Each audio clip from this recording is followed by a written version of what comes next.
The future of journalism, it's newspapers and it's magazines and it's TV and it's radio and it's everything else. It is all of the above. And within that, some are going to fade away and some are going to get more important.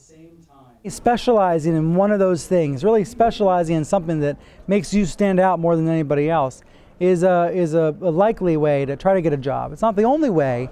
Certainly, if you generalize and do a little bit of everything, that can be a successful way to get a job also. But it's valuable to figure out what's going to be bigger, what's going to be hotter, what can I be a part of. Generally speaking, that's going to mean online ventures, news websites, apps, and new technologies that are even in some cases just being invented. In one of your first journalism jobs, you want to work very hard, you want to be dedicated to what you're doing, but you also want to be sensitive about burnout. Looking back on my past, that sort of tension is always going to be there. I think it's important just to be self-aware about it and know when you might be getting burnt out, know when you might be working too hard. I lived and I breathed and I ate and I slept my work. There have been times where I've been worn down. Thankfully, my editor's known it and has given me breaks. Our audience is more powerful than ever. We can hear from our readers, we can hear from our viewers.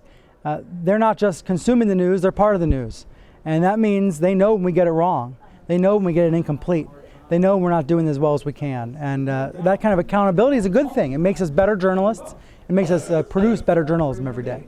Well, there's definitely times where we don't know nearly enough, and yet everybody wants to know everything, right? There's times where the amount of information, it certainly hasn't caught up to people's demand for information.